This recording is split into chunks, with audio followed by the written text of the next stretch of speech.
Yo, put me in the game, coach. I knock it down at the buzzer like my name go. MJ fadeaway, ayy. I'm a game closer. Pull up in that blacked out truck like my name Ghost. Hit him with that fist pump. I just won the game, yo. I make a champagne ghost. Welcome back to another edition of The Great Debate Show, or if it's your first time, welcome to The Great Debate Show. The Great Debate Show is available wherever you get your podcast. The Great Debate Show is available on all social media platforms. All social media platforms. Subscribe to the YouTube channel and follow on all other social media platforms. The Facebook page, have a lot of good debates on there daily. Same thing on X, formerly known as Twitter. Instagram, a lot of clips and a lot of reels on there, along with the YouTube shorts on YouTube and TikTok. And you don't stop. LinkedIn, I'm everywhere. Just type in The Great Debate Show. So you can get some of the best coverage, the best content around, covering all of sports and entertainment. The WWE, AEW, NFL, NBA, college football, NCAA, UFC, boxing, pretty much everything under the sun in sports and entertainment. And today is not a whole lot to talk about, ladies and gentlemen, kings and queens. It's your favorite Uncle JJ, host of The Great Debate Show, and I'm back. Better than ever, baby. Up in this bitch. And I'm not going to hold you all long. I just want to kind of talk about the A.J. Brown situation in Philadelphia.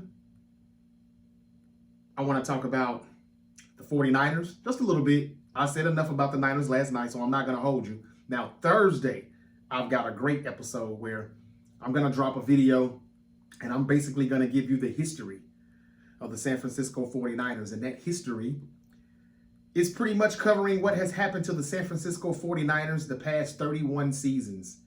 That's right, the past 31 seasons, going all the way back from 1995 all the way to, well, 2025. Actually, what's that? Yeah, 31 seasons. Because when this season ends, it'll be 2026. Why am I doing that? Well, the 31 seasons from 95 to 25 is basically just letting you all know or remind you all that it's been that long since the Niners won their last Super Bowl championship. And I just want to give you a brief rundown and a history lesson. Not that you 49er fans need it, but there's just a lot of things to be said and you may not see it, or you probably have never looked at it from the perspective that I'm going to give you. That episode will be on a Thursday. The Great Debate Show live streams are on Sunday, Mondays, a regular upload like today on a Tuesday and a Thursday, and Friday is also live stream, and we do it all over again on Sunday. Wednesdays and Saturdays, kind of maybe off days unless there's some breaking news where I can have an emergency podcast. Okay, so last night the OTC, Roman Reigns, returned to Monday Night Raw, and he came to help avenge his cousins, the Usos. He was the savior. But something funny happened last night as to what Roman Reigns and Jey Uso, had going on. He acknowledged him, he embraced him, and he really didn't even, acknowledge Jimmy, who stayed over there near the ropes. And the camera, good shot by the camera guys. Roman and Jey Uso locked in, eye to eye.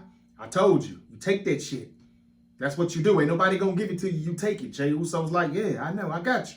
I got you, Us. Yee, yee, yee. Jimmy's just looking like, what's going on here with these two? Yeah.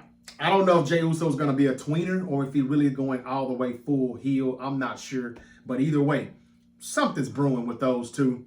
And let's see what they do. How they set this Survivor Series War Games up for Survivor Series. But for Crown Jewel, it's going to be Roman and Bronson Reed.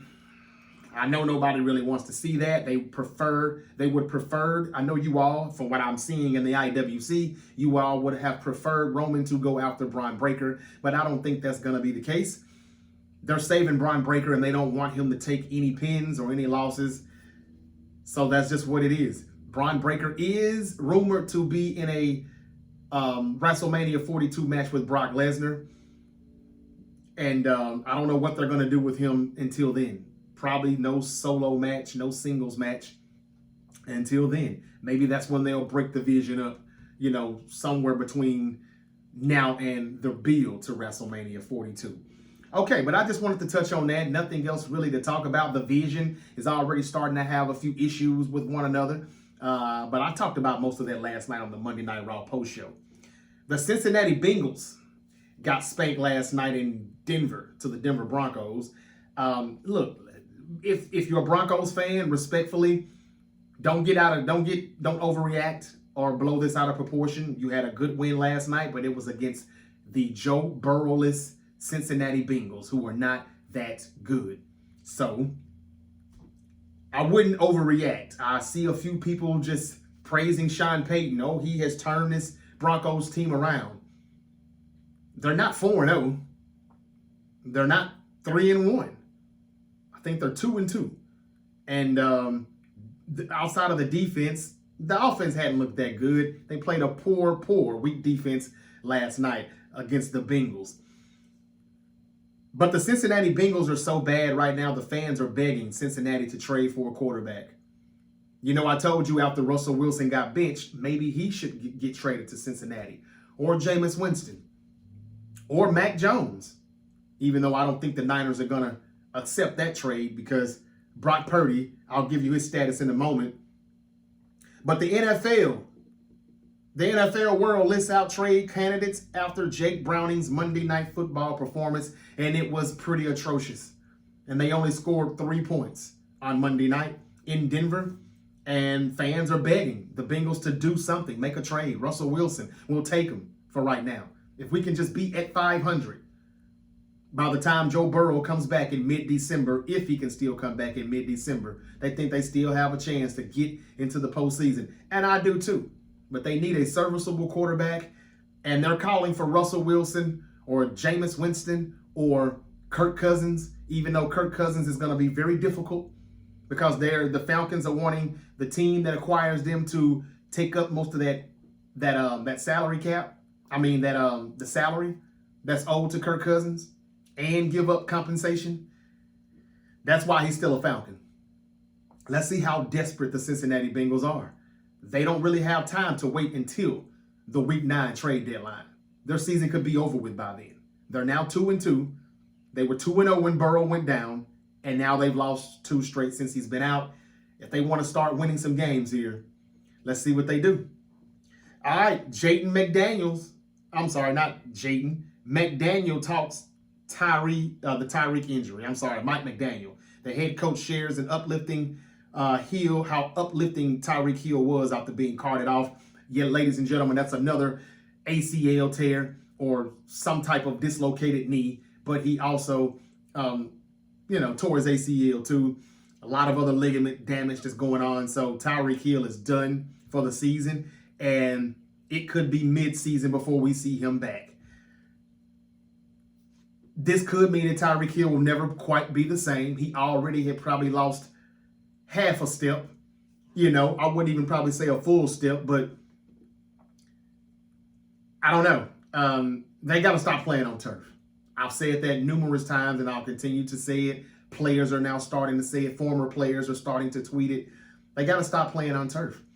They're getting their foot planted into the ground. I think he was just trying to do the toe drag swag and plant his feet so he could, get out of bounds and get the catch. And they say it was pretty nasty. I didn't see it, and they won't show it again, so had to be pretty bad. Malik Neighbors tore his on Sunday. Nick Bosa tore his last Sunday. Everybody's injured around the league, and a lot of it, this turf that they play on, have a lot to do with it. Again, the Broncos routed the Bengals on Monday Night Football. Bo Nix had 3 touchdowns for 333 yards. There's all those threes again. As Denver got the 28-3 win, another 3. And when they say you can't make this stuff up, yeah, that's exactly what they do. The Dolphins got their first win of the season, beating who did they play again last night? Oh, the New York Jets. Yeah, 27-21. I talked about that last night during the live stream. But yeah, it's official this morning. Tyreek Hill definitely tears his ACL. The Dolphins wide receiver will have surgery today after also dislocating knee and tearing multiple ligaments. That was according to Adam Schefter this morning. Also announced earlier this morning, John Cena's final match. I told y'all this about a month ago. According to Dirt Sheets, they were right. John Cena's final match to headline Saturday night's main event on December 13th at Capital One Arena in Washington, D.C.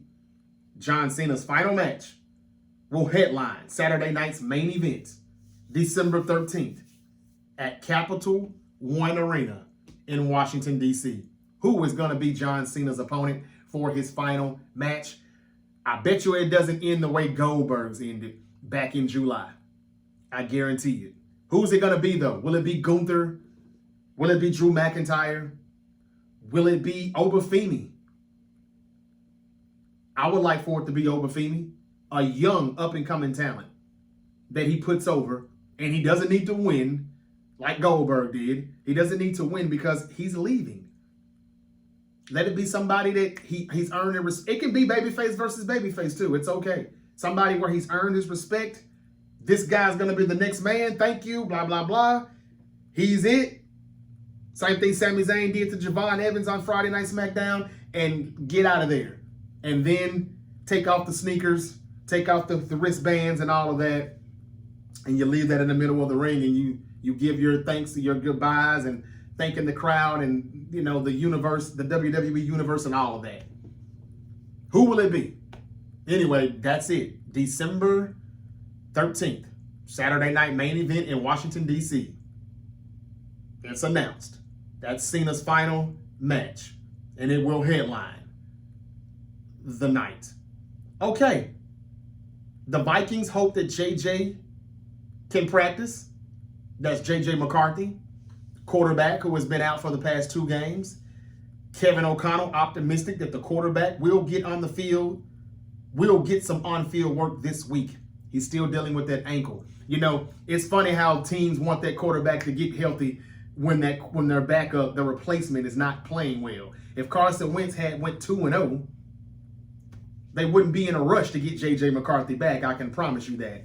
But the offensive line has a lot of injuries, and the Steelers was on their butts. So it wasn't a good game for Carson Wentz. Let's see if J.J. can get back. The Vikings have... I forgot what the Vikings have this weekend. And some news that just broke. John Lynch shared an update on the quarterback's toe and the wide receiver's knee for Thursday night football versus the Rams, according to KNBR. Purdy and Pearsall, questionable for Thursday night at the LA Rams. I, for one, don't think that they're going to win that game. Even if everybody was healthy, I kind of had that circled as a loss. The Rams lost, the Buccaneers lost. That's just me being realistic. I'm not that naive. I expect the worst, hope for the best. If we beat one or both of those teams, great. Congratulations, good for me. But yeah, this is probably going to be a loss. From a realistic point of view, if the football game is really real, like a lot of you fans think it is, hypothetically speaking, let's say it is real, we should lose this game. We cannot block, not run blocking anyway. The O-line is atrocious in that department. The D-line is getting no pressure, no hits, no nothing. Bosa's done. Salah's not blitzing enough. It's a four-man D-line and soft coverage, and they're just going to pick us apart. Stafford's going to tear us up. I don't really see how we win that game. Now, if it's scripted like I tell you all it is, then yeah, I can see them putting the fix in for us to win somehow, some way. If all of the bets are on the Rams, they will definitely take that money. That's what they do. Okay. That's all I've got as far as the news going around the league. The NBA is on their way back. So I got some NBA coverage that I will probably drop either tomorrow or Thursday. Just kind of looking at some of these teams and who is going to be real contenders. Any new teams in the NBA that are looking to climb the ladder. You know, teams like the Orlando Magic, now that they have Desmond Bane. They acquired him from the Memphis Grizzlies. Can't wait to talk about that. Where are the Rockets going to be now with Kevin Durant? They don't have Fred VanVleet, though. He's done for the season. A very, very, very major blow, in my opinion, to their offense. But let's see what the Houston Rockets do. They're a defensive team. They added KD. Let's see what happens. Is this finally going to be the year that Ant-Man and the Minnesota Timberwolves can get to the finals? Or will Jokic get his team back to the big dance? Or will the OKC Thunder repeat? It's a lot of questions. What's up with LeBron and Luka? How are they going to fare this year? What's to make with the Clippers? They've got all this drama going on right now with Kawhi and the owner and all of those endorsements and all of that crap that was going on. They're getting investigated, and they have to come out and play basketball in about 3 weeks. Season kicks off October 22nd. Training camp has officially began, I think, all around the league. And what are my Memphis Grizzlies going to do? Is Ja Morant finally ready to become the face of the NBA? He's going to have to be a better shooter. Percentage-wise, outside, he's going to have to be a better shooter. All of these things need to take place, and it needs to be more consistency. The ball does not need to be in his hands all the time. The last coach got fired because I think that was the issue with Ja. But they don't win a lot of games when he scores 30, 40 points. So it has to be a balance of him being able to live with 25 and 30, but still be able to get 8, 10 assists. 5, 6 rebounds. Pushing the ball up the floor. Are they gonna be better now on the wing? That was kind of their thing. Perimeter defense was a weakness. Size on the wing was a weakness. Let's see how that guy that they drafted does. Cedric, I can't think of his name right now, but I'll give you more in detail. I'll go more in depth on all of these teams with more details as we get closer to the NBA season. Now back to football. What about A.J. Brown? I just want to briefly say that A.J. Brown it was said this morning, according to what's his name, ESPN's Sal Palatone or whatever his name is. He is like one of the biggest reporters out in Philadelphia, and he said that, look, A.J. Brown is not a selfish player.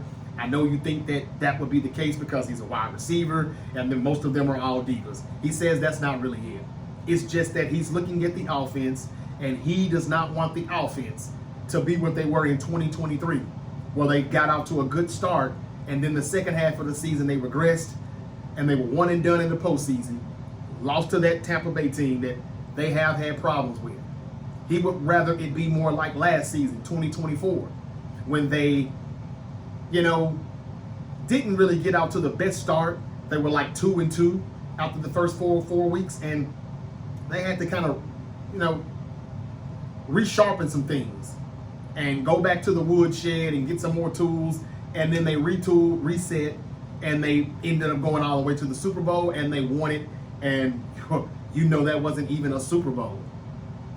So he wants it to be more like 2024 instead of 2023, and he's just looking at the front office and the coaching staff saying, look, I can help. But it's hard to do so when you're not, calling anything where I'm really involved in this offense. I think he may have some issues with some of the route concepts or the passing concepts within the offense. But again, on the bright side for Eagles fans, they played up against Todd Bowles, and he has been very, very, very, very good against Philadelphia. He kind of has their number. Their secondary, the blitz schemes, and the things that he does really confuses Jalen Hurts and this offense. And on the other side, they won't see them again this year until the postseason if they play them in the playoffs. But on another note, what if they feel like, AJ, you're just becoming a thorn in our side, and we're just ready to get rid of you and move on? I have a trade proposal. What if AJ Brown was traded to the San Francisco 49ers for Brandon Aiyuk? Now, I know Brandon Aiyuk is still not quite back yet. He's not healthy. But it would be better than this trading AJ Brown to a team just for a draft pick. You could get a player in return. And I know Brandon Aiyuk is not AJ Brown. I get it. But he's still a good wide receiver. He's serviceable enough that can play on the opposite side of Devontae Smith. You probably won't have a number one receiver. I think that would be like two good number twos.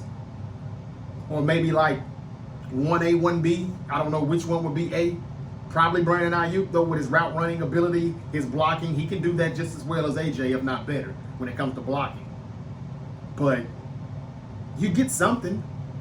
I don't know if the Eagles will see that as a fair trade or not, but I would suggest let us take A.J. Brown off your hands. We could use him right about now. And Niner fans are kind of sick of Brandon Aiyuk. I think Brandon Aiyuk is kind of sick of Niner fans and being a Niner. We don't even know if he's in a hurry to come back. Maybe he just is not in a hurry to come back because it's us. Maybe he'll be ready to play just like that if he got traded elsewhere. There's rumors the Niners still want to trade him. I'm not sure if that's true or not, but how about Brandon Aiyuk for A.J. Brown, Philadelphia? Would you accept that trade? Or would I have to also give you a late round pick swap or something on the back end of that deal to make that complete? I think they both need a change of scenery. A.J. Brown kind of is getting sick of Philadelphia, and Brandon Aiyuk, he's been sick of San Francisco, Santa Clara. It would probably work out for both players. And speaking of my Niners, Ricky Pearsall, Brock Purdy are both questionable. I can tell you now, neither one of them are going to play. With it being a short week, I don't think either one of them play. Neither one of them plays Thursday night. I'd be surprised. Now we're going back to the return of the Mac. Jones, that is. The offensive line is bad. Pass protection not as bad as I thought, but the run blocking is atrocious. Maybe if we can't get a wide receiver like A.J. Brown for Brandon Aiyuk, maybe we can trade Brandon Aiyuk for a good tackle or a good guard. Because Dominic Purdy does not look good right now. I don't know if he's dealing with an injury or what, but he looks just as bad. Some games, Colton McKivitz looks like the only good lineman that we have. And then he'll turn back into the same Colton McKivitz the very next week. Connor Colby looked like he was something special, then he got hurt immediately. Trent Williams does not look like the same Trent Williams. I've been telling you all that since the 2023 postseason. And that's when Brock Purdy kind of went downhill too. Ever since Trent Williams kind of went downhill, so has Brock Purdy. Now, I understand that you have to be protected. But Kyle should have knew that. It's time for somebody to go, and Brock Purdy really can't go anywhere. They're stuck with him, which was a mistake. I still say that was a mistake. I said they shouldn't have paid him 53 per, 60 per, nowhere near close to that. Offer him $40 million, and that's that. I wouldn't go over 45, leave it at that. What was the rush in even paying him this season? Because what you saw when he stepped in the middle part of the 2022 season and all of 2023, he got a good year and a half. It was pure luck. He was playing with a bunch of elite players. He stepped in with that elite talent. And he did the same thing that Jimmy Garoppolo did, but just a little bit better. He's a great point guard. He said that out of his own mouth, with his own words. That's exactly what he is, a good point guard. But what happens to a point guard when they lose their talent? Rajon Rondo was a very good point guard in 07, 08, 09 when he was playing with Kevin Garnett, Paul Pierce, Ray Allen's in the corner. Man, I could have looked like a good point guard too, playing with those Hall of Famers. What happened after Rondo left Boston? What happened after that team broke up? Nobody mentioned Rondo as being an elite point guard ever again. He didn't elevate any offenses around him like Chris Paul did many of years, even though he never won a championship. There's no denying he elevated his offenses and he made everybody better. Purdy doesn't make anybody better around him. Everybody just has to be great. And when they're great, he can be great. When those great players are out, he's doomed. But we're stuck with him, so how about you protect him? And I think that you need to be trying to trade somebody. And I can't think of anybody but Brandon Aiyuk, but Brandon Aiyuk is still not 100% yet. And even when he is, people still may say, yeah, but he's probably done now. He wasn't that good in the first place. Now he'll never be the same. And you can't trade Bosa. He's got 3 torn ACLs. You can't trade McCaffrey. Some people probably see that he's lost a step. There's no trade assets now. The Niners could be cooked. We'll see. We'll see. I think if they can get people back healthy, they'll be fine. But how many more weeks is it going to take before we can get these people back and are forced to try to win games without those people? The Niners need to make a trade for a tackle or a guard. I think they need to do that before they try to replace Bosa. Do we even need to trade for Nick Bosa's replacement? Are we good enough? Will we be competitive enough to even do that? It's whatever with me. I'm okay if we can still go 10-7, like I predicted, 11-6. But we still look like a team that'll get to the playoffs barely. We'll crawl into the postseason and get our asses kicked as soon as we get there, because we're going to play a team that really belongs in the playoffs. Not a team that got lucky and got in there because they had the weakest schedule in the league. And then next year, because we made the playoffs and finished first or second in the division, we're going to play teams that finished first and second in the other divisions. And that's just how the Niners has kind of been. And unless we get better in that offseason, in that draft, which I doubt it, we won't be good enough to compete. How long is this cycle going to go on before Jay York steps down and say, all right, Kyle, 9 years is enough? So a part of me hopes we actually compete, even though I really don't know if we're good enough now, like I thought, to actually get all the way to the Super Bowl in our home stadium. Some of that is just me being a little biased, I'll admit. However, I think it's fake, and I think that, hey, if he is, why wouldn't they let us win a Super Bowl in our home stadium? You've let the Rams do it. You let the Buccaneers do it. Just like that. It had never happened in NFL history, and now it's happened twice since the 2020 pandemic. It's just 2025. Why can't we be number 3? That's my theory, though. That's a conspiracy. If it's real, we kind of suck, y'all. And I wouldn't be surprised if we went from 3-0, to like 3-5, 3-6, and we're going to say, all right, this season is over. Put everybody on the shelf. Might as well tank it out now. Kyle, your services is no longer needed. Everybody's hurt. And even if somebody comes back, somebody else will just get hurt. This has to stop. And it continues to happen every single time with the 49ers. Thursday, I will give you a rundown on the past 31 seasons, including this season,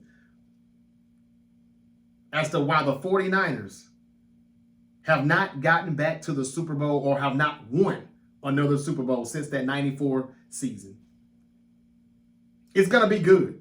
It's going to be good. So y'all make sure y'all stay tuned. Subscribe to The Great Debate Show if you have not on YouTube. Follow on TikTok if you have not. So you will be notified. Hit that notification bell also on YouTube so you will be notified each and every time a new video or live stream is up. Okay. A.J. Brown. How about trade him to San Francisco for Brandon Aiyuk? No? Well, trade him somewhere maybe. If you're not going to use him, why not get something for him? You definitely can get something for him. Do it now before he plants his foot in that turf and tweaks or tears something like everybody else is doing. Come on, Philly. Think. Or listen to him and, make this offense better than what it is. Saquon Barkley not doing much. They're still 4-0, though, so I know, right? What's the big deal? Do you all think, Niner fans, do you think Mac Jones, do you think Mac Jones will get the win Thursday night in L.A.? Who's going to be the wide receivers? Kendrick Bourne, Demarcus Robinson, Valdez Scantling, Sky Moore. That looks like that's going to be the receivers. Pearsall is questionable. We haven't heard about Jawan Jennings. But I don't see him playing on a short week. But if he does, kudos to him. But he hadn't been very good because he's banged up. And he's messing his money up. He's really messing his money up. All right, that's all I got. That's all I got. Okay, yeah, I'm gonna get out of here tomorrow. Probably, I don't know. We'll see. Maybe I'll drop that episode tomorrow. We'll see. Tomorrow on Thursday, look for it. And of course, when I do come back on Thursday, I'll talk Thursday night football. I'll give you the preview of the Niners and the Rams. I'll also do my college football predictions for week 6 in college football. And any new wrestling news that happens in the next 24 to 48 hours, I'll talk about that as well. All right, until we meet again, y'all be safe out there. Peace. Had to cut, dog. I had some bras, let's go ride. That was 9-9, me and my girls used to blow by. I stayed in the whole thighs. If it's beef, when I was in them streets, I was shooting like Kobe in 05.